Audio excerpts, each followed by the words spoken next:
자식이 잘해야 애비가 산다. 지금 상영 중에 있는 영화 사도의 광고 카피입니다.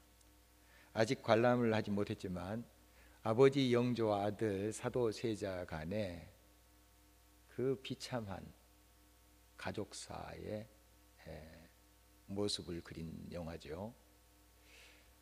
여러분들이 또 그 전에 여러 사극을 통해서 또 역사를 잘 알고 있는 내용일 것입니다.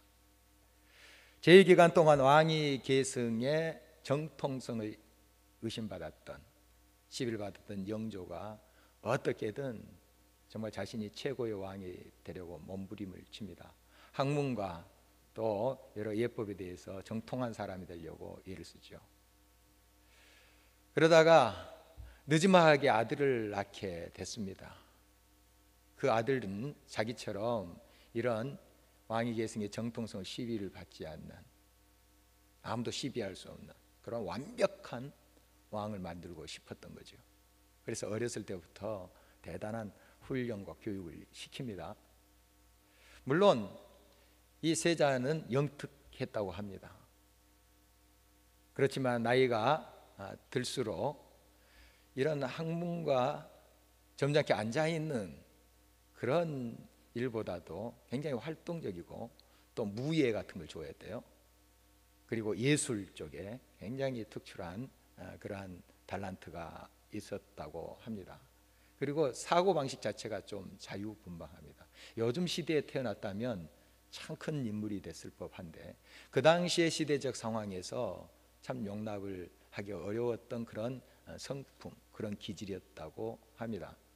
특히 아버지 영조가 대단한 아들로 또 흠이 없는 왕으로 만들고자 하는 야심이 있었기 때문에 그만큼 또 교육과 훈육이 혹되었다, 혹했다, 이렇게 볼 수가 있습니다.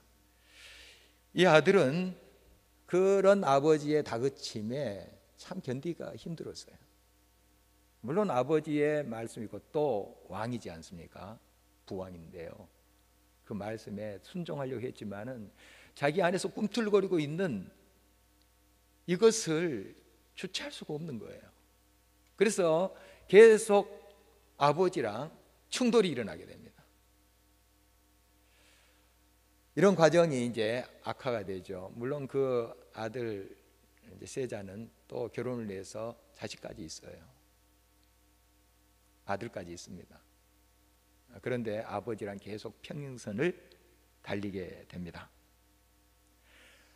급기야 이 아버지 영조가 아들 세자를 쌀 뒤주에 넣게 되죠. 그리고 못을 박으면서 이런 말을 하게 돼요. 이것은 나란 일이 아니고 집안 일이다. 나는 지금 가장으로서 애비를 죽이려고 한 자식을 처분하는 것이다. 물론 그 세자가 칼을 들고 아버지를 죽이려고 했겠습니까? 애비를 죽이려고 한 아들이라고 이렇게 표현한 것은 사실 자기의 왕위의 정통성을 지금 의심받고 있는 처지에서 뭔가 완벽하게 하려고 하는데 이 아들이 적당히가 아니라 자유분방한 그런 모습을 보이니 신하들에게 영이 서겠습니까? 그 당시에 시대적 상황에서 또 궁중예법에서 자식을 저렇게 키워놓고 무슨 왕이야? 이런 소리를 들을 수가 있겠지요. 이 임금이 영이 서지 않는다는 건 죽는 거예요. 그래서 이렇게 혹독하게 다그치고 또 훈육하고 있는 것입니다. 뒤주에 가두고 그 찜통 같은 그곳에 곡기를 끊게 합니다. 음식을 넣어주지 않아요. 그리고 더위에 얼마나 거기 목마르겠습니까? 물 한 방울 주지도 않아요. 처음부터 그렇게 그를 죽이려고 할 생각은 없었을 거예요. 그러나 이것이 감정적으로 치닫게 되자 살이가 가득하게 된 것이죠. 이제 죽어가는 그 아들이 있는 뒤주 앞에 서게 됩니다. 이때 그 아들은 그 아버지 영조에게 이런 말을 하며 죽어가죠. 내가 바란 것은 아버지의 따뜻한 눈길 한 번, 다정한 말 한마디였소. 아버지와 아들의 관계는 회복되지 못하고 결국 그 뒤주는 그 아들의 무덤이 되고 맙니다. 아비 영조는 아들의 죽음을 직접 확인하고 회한의 시호를 내리죠. 생각할 사, 슬퍼할 도, 사도 세자라 하라. 하나님은 자기 백성을 때로 징계하세요. 하나님 뜻대로 행하지 않을 때 매를 들여서 치십니다. 그러나 무자비하게 짓밟지 않으세요.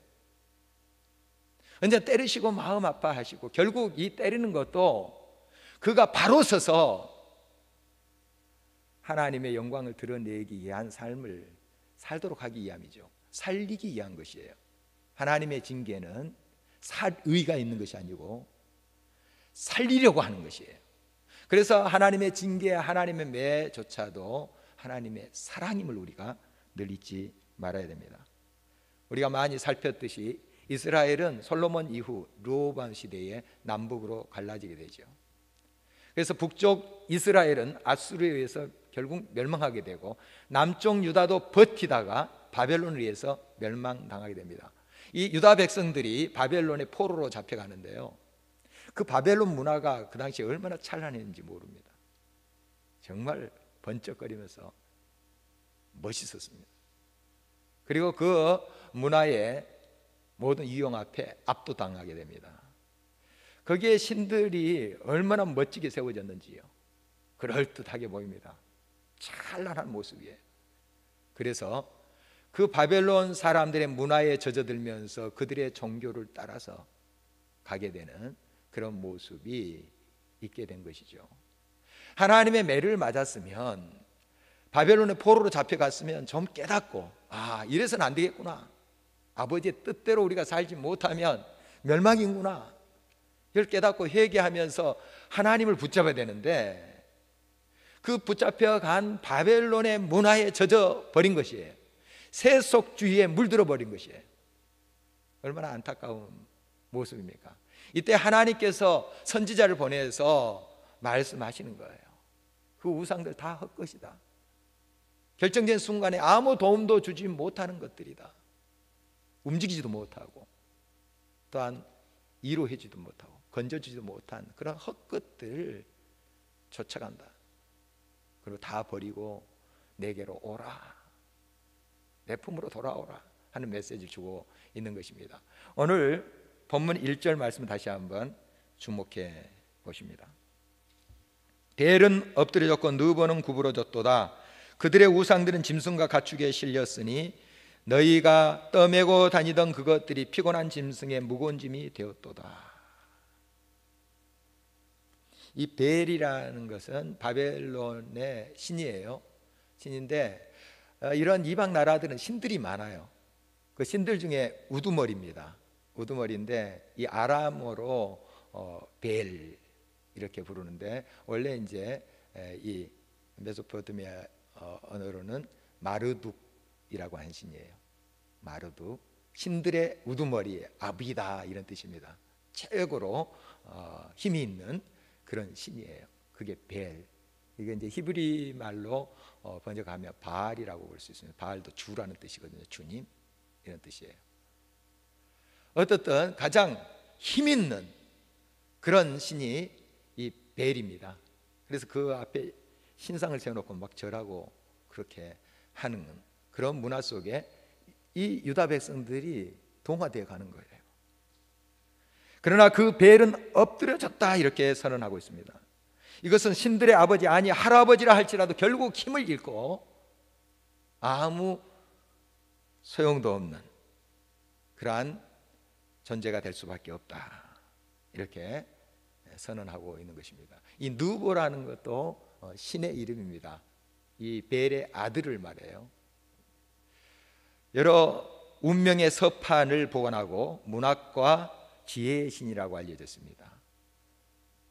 모든 인간의 운명을 다 좌지우지하는 그런 신이다. 얼마나 힘이 있겠어요? 그 신을 느보라 했습니다. 그리고 이제 그 바벨론 제국의 왕들을 이 신의 아들의 현현이다, 이렇게 그들은 또 신앙 고백을 했습니다. 그래서 왕을 신처럼 떠봤던 거죠. 그 왕은 신의 아들이다, 벨의 아들이다. 그래서 그 바벨론 제국의 왕들의 이름에 보면은 이 느보라는 말이 앞에 붙어 있는 그러한 경우를 많이 발견하게 됩니다. 이 바벨론 신흥 바벨론입니다. 신흥 바벨론 제국의 초대 왕이 느부갓네살, 느부, 이게 느보에서 나온 단어예요. 느부사라단이라는 또 왕이 있었어요. 나부나투스, 다 나부, 느부 다 여기에 나온 단어입니다. 이 신의 아들이 현현했다, 이런 뜻이에요. 바로 그런 모습을 보면서 이 유다 백성들이 정말 대단하다, 그 문화의 그 융성함과 그 찬란함 다 그 신의 은택이다, 그렇게 고백하잖아요. 그러니까 대단한 신이구나 하고 동화돼 가는 거예요. 그 당시에 이제 전쟁은 신의 전쟁이라고 또 생각을 했어요. 그래서 각 나라에 수호신이 있다고 이제 생각한 거죠. 바벨론 사람들은 이 여호와 하나님이 이스라엘의 수호신이다, 그렇게 생각한 거예요. 이방 나라 사람들 그렇게 생각한 거예요. 그래서 지금 전쟁에서 유다가 졌잖아요. 그리고 포로로 끌려왔잖아요. 그러니까 여호와가 진 것이다, 우리 신한테 진 것이다, 이렇게 주장하는 거예요. 그렇게 설명하니까 이 유다 사람들이 그런가 보다, 이렇게 설득을 당하게 된 거예요. 우리 신은 지금 저 벨보다도 느보보다도 못하다 하는 생각을 하게 된 거예요.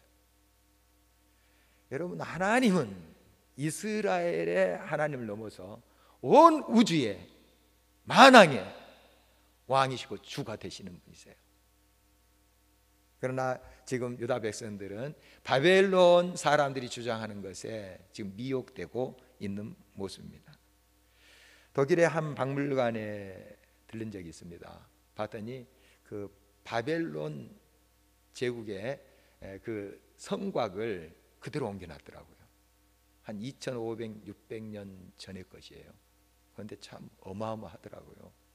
하고 타일로 쫙 데코레이션 해놨는데 그 성벽에 짐승을 타일로 색깔 넣어가지고 해놨는데 대단합니다. 그 문화가 얼마나 융성하고 찬란했는지 가늠할 수 있었어요. 그리고 압도적입니다. 그 신상들 보면은 뭐 얼마나 거대하게 세워놨는지 찬란합니다. 뭔가 줄 수 있고 뭔가 베풀어주고 뭔가 문제를 해결해주고 질병도 고쳐줄 것 같아요. 그런 착각 속에 빠지게 할 정도로 대단한 문화입니다.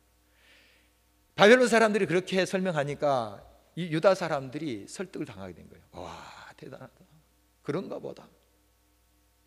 지금 그렇게 넘어가고 있는 모습입니다. 사사기 시대를 포함해서 이스라엘 역사를 보면 이 모든 역사를 하나님의 구원 역사다, 이렇게 우리가 그런 관점을 보고 볼 수가 있습니다. 동시에 하나님을 배반한 역사다, 하나님께 등을 돌리고 계속 우상을 향하여 머리를 조아렸던 역사다, 이렇게 볼 수도 있어요. 끊임없이 하나님은 구원을 베푸시는데 하나님의 백성이라고 하는 자들은 계속 세상의 찬란함과 자기 과시와 자기 자랑에 물들어가는 그런 모습이었던 것이죠. 최근 한 불교 포교당에 세계 최대 규모의 약사 열애불이 세워졌습니다. 높이가 40m에 육박합니다. 대단한 거죠. 좌상이에요. 앉아있는, 서 있는 것도 아니고. 거기에 들어간 청동만 해도 100톤이라고 합니다. 건립비 120억. 불상 하나 세우는데 120억.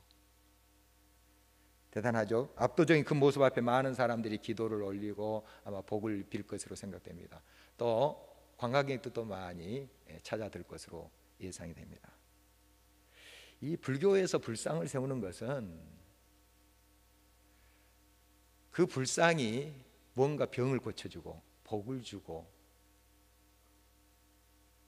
그런 의미로 불상을 세우는 게 아닙니다, 원래는. 그런데 신문 기사에 보니까 그것에 많은 또 그 복을 주고 또 그것에 빌 때 문제가 해결되고 뭐 위로를 주고 뭐 이렇게 이제 그 주지스님이 이야기를 했더라고요. 원래 불교는 그런 게 아니에요. 불상 세워놓고 자기가 사람 돼 가는 거예요. 부처가 돼 가는 거예요. 온전한 사람 돼 가는 거예요. 그건데 왜곡된 거죠. 이런 이제 기사를 보면서 우리 지금 한국교회 일면을 보는 것 같아서 마음이 씁쓸했습니다. 우리는 안 그런가? 우리 기독교는 안 그런가? 불상 세워놓지는 않지만 다른 것을 그렇게 세워놓고 자기 과시, 자기 자랑에 젖어 있지 않는가? 우리 신앙이 그런 형태로 가고 있지 않는가? 우리가 다시 한번 돌아봐야 되겠습니다. 바벨론은 정말 자기가 영원토록 천년 만년 영속될 것이다 생각을 했어요. 그러나 이 하나님의 말씀대로 무너졌어요. 엎드러지고 엎어지고 무너지게 되리라. 그대로 됐어요. 역사를 우리가 보면 100년이 채 못 갑니다. 이 신흥 바벨론 100년 못 가요. 무너졌습니다. 말씀대로 되는 거예요. 뭐 천년 만년 살 것 같죠? 그 권세 누릴 것 같죠? 무너지는 거예요. 그 신상들 다 꼬꾸라졌습니다. 여러분, 우리가 항상 기억해야 됩니다. 이 세상에 보이는 것에 현혹돼서는 안 됩니다. 자기 과시, 자기 자랑, 그것이 우리의 우상이 돼서는 안 돼요. 오직 하나님만이, 그분만이 우리의 참 구원자시고 참 소망이 되신다는 사실을 잊지 말아야 되는 것입니다. 거짓 신은 그를 숭배하는 자가 결정적으로 도움을 요청할 때 결정적으로 실망을 줍니다. 왜? 움직일 수 없어요. 도움을 줄 수 없는 그런 형상이기 때문에 그렇다는 것입니다. 여러분, 하나님의 역사하심과 하나님의 손길을 늘 기억하셔야 됩니다. 물론 하나님은 때로는 침묵하실 수 있어요. 우리가 그렇게 느낄 수가 있어요. 그러나 하나님은 지금도 여러분을 한시라도 외면하지 않으십니다. 보고 계세요. 안타깝게 기다리고 계세요. 그리고 여러분을 다시 품으시기를 원하시는 그분이십니다. 그래서 하나님께서는 이 거짓 신들을 버리고 그런 우상과 그런 문화 속에서 벗어나서 참신신 여호와 하나님께 돌아와야 된다고 선지자를 통해서 외치고 있는 것입니다. 3절 말씀, 4절 말씀 주목해 보십니다. 야곱의 집이여, 이스라엘 집에 남은 모든 자여, 내게 들을지어다. 배에서 태어남으로부터 내게 안겼고 태에서 남으로부터 내게 업힌 너희여, 너희가 노년에 이르기까지 내가 그리하겠고 백발이 되기까지 내가 너희를 품을 것이라. 내가 지었은즉 업을 것이요 내가 품고 구하여 내리라. 여러분, 이것이 주님의 약속이에요. 백발이 돼도 우리를 업으시고 품으신대요. 여러분, 90세 되는 할아버지가 70세 되는 아들이 집 나갈 때 이제 뭐 밖에 이렇게 산책할 때 이런 말을 해요. 얘야, 차 조심해라. 이게 아버지의 마음이에요. 우리가 백발이 돼도 우리 하나님 우리를 안으세요.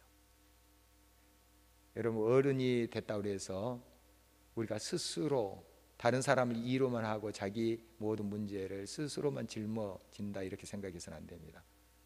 백발이 돼도 어린아이처럼 위로를 받아야 될 때가 많습니다. 여러분, 하나님은 우리의 참된 아버지가 되세요. 여러분이 백발이 돼도 하나님 여러분을 안으시고, 이야, 얼마나 고생이 많았냐, 너 인생 그렇게 참 고달팠구나, 이제 위로를 받아라. 그렇게 우리를 품에 안으시고 위로하시는 하나님이세요. 우리를 업으시고 우리를 사랑하신다는 그런 사실을 다시 한번 기억하십시오. 그러므로 우리가 주님 품으로 돌아가야 됩니다. 오직 주님밖에 우리의 참된 이로자가 없어요. 그분밖에 우리의 희망인 것입니다. 찬송가 작사 작곡자인 엘리사 올브라이트 호프만이라는 분이 계세요. 목사님이세요. 그 아버님도 목사님이신데 어렸을 때 신앙의 교육을 잘 받아왔죠. 그리고 무난하게 지냈습니다. 그런데 결혼 10년이 되던 때에 사랑하는 아내를 잃게 돼요. 세 아들만 남겨놓고 먼저 부인이 하늘나라로 가버렸어요. 얼마나 힘들겠어요. 그 삶이. 상상해 보십시오.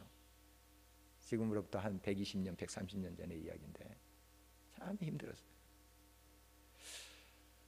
이런 가운데도 그는 묵묵히 하나님을 바라면서 목회 사역을 합니다. 42년 동안 정말 성실하게 여러 어려움과 여러 고통과 마음의 아픔을 하나님께 아뢰면서 그렇게 성실하게 목회를 했습니다. 이 목회하면서 하나님께서 그에게 영감을 주셨어요. 음악을 제대로 학교에서 정규 교육을 받지 않았습니다만은 하나님께서 그런 달란트를 주셨어요. 한 2,000편의 찬송시 작곡을 하게 돼요. 어떤 노래는 작시만 하는 거 있고 어떤 데는 작사 작곡 다 한 찬양이 있어요. 우리 찬송가에도 이 호프만 목사님의 노래가 많이 실려 있어요. 예를 들면 구주의 십자가 보혈로 제 쓰심 받기를 원하네. 예수 십자가에 흘린 피로써 그대는 씻기어 있는가. 이런 찬양들. 주의 친절한 팔에 안기세. 물론 자기 알고 있는 목사님이 작곡을 하고 이때는 작사를 했습니다. 일부 작사를 했습니다만은 어떻든 이렇게 많은 은혜스러운 찬양도 만들었던 분이죠. 한번 이제 여성도님 집에 신방을 갔습니다.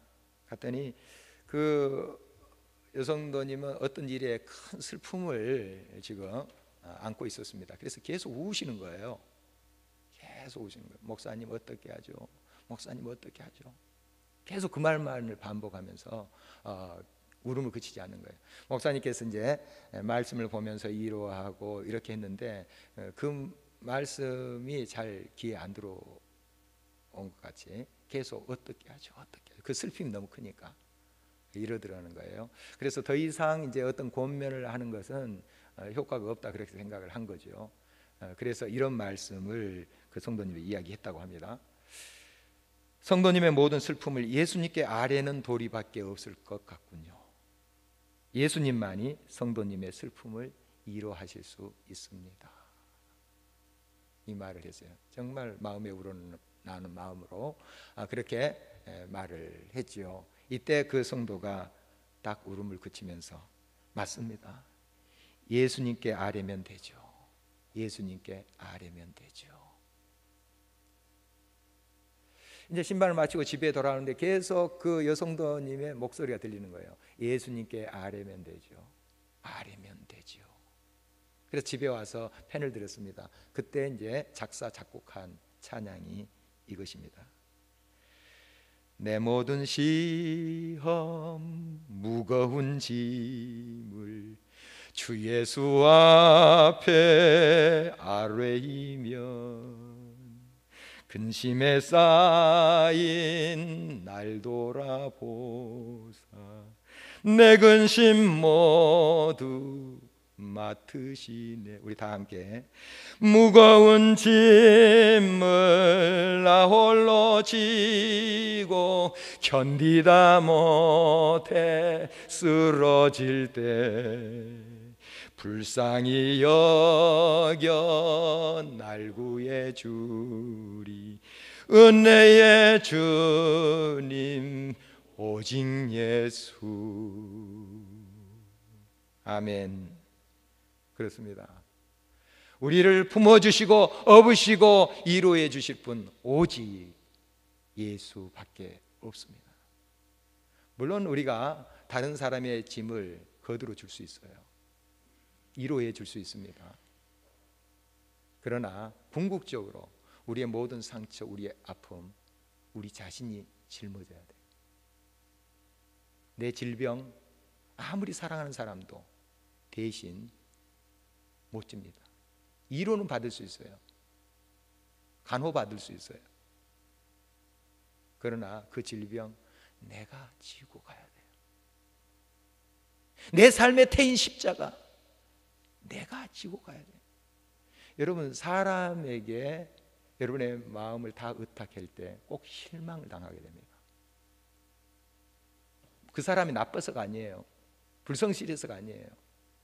이 사람은 아무리 나를 사랑하더라도 나의 모든 짐 져줄 수가 없어요.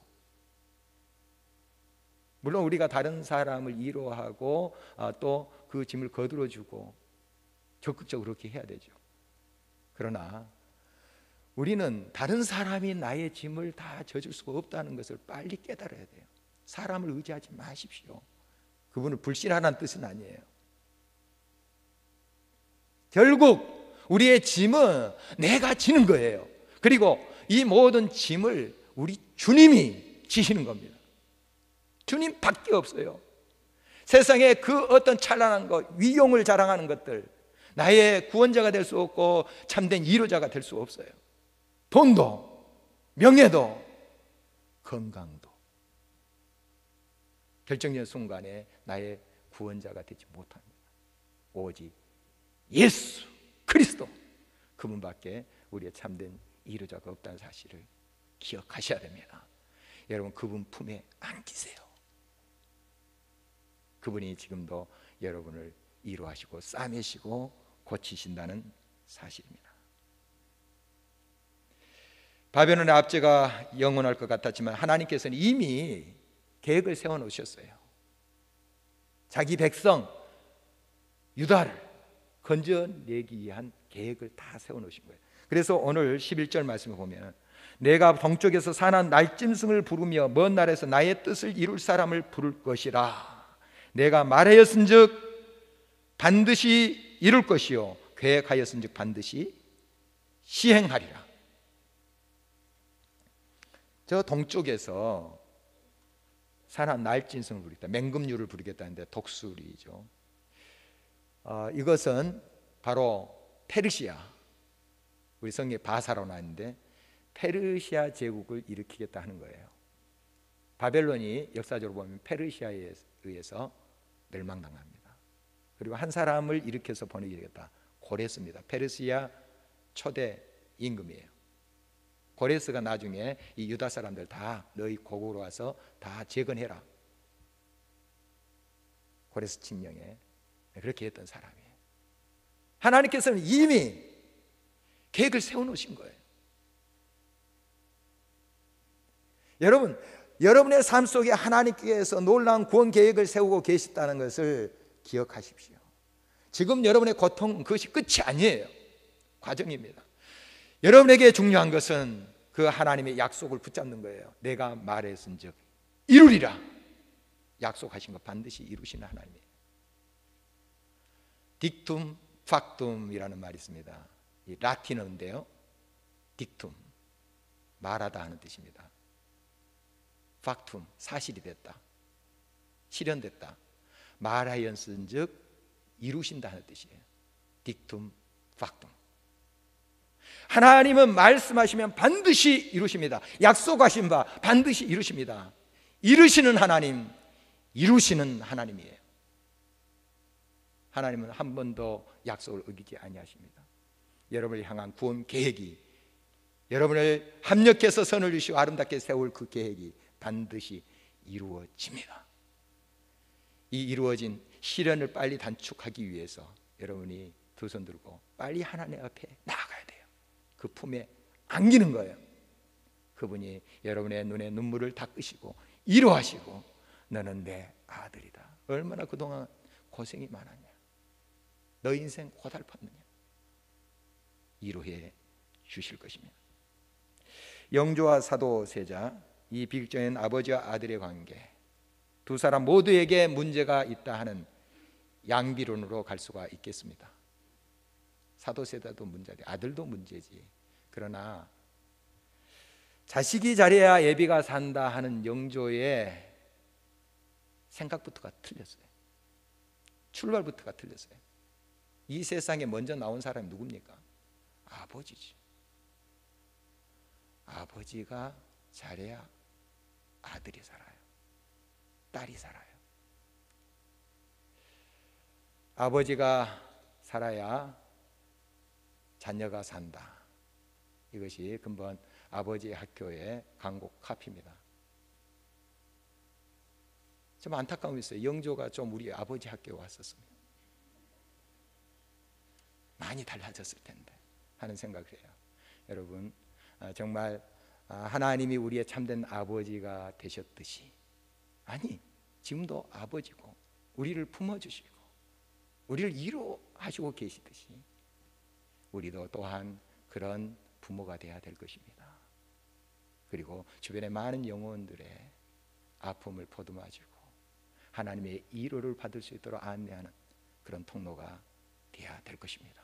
특별히 추석을 맞이해서 여러 가족들과 만났을 때 여러분 그러한 위로의 통로, 하나님의 사랑의 통로가 되시기를 주의 이름으로 축원합니다.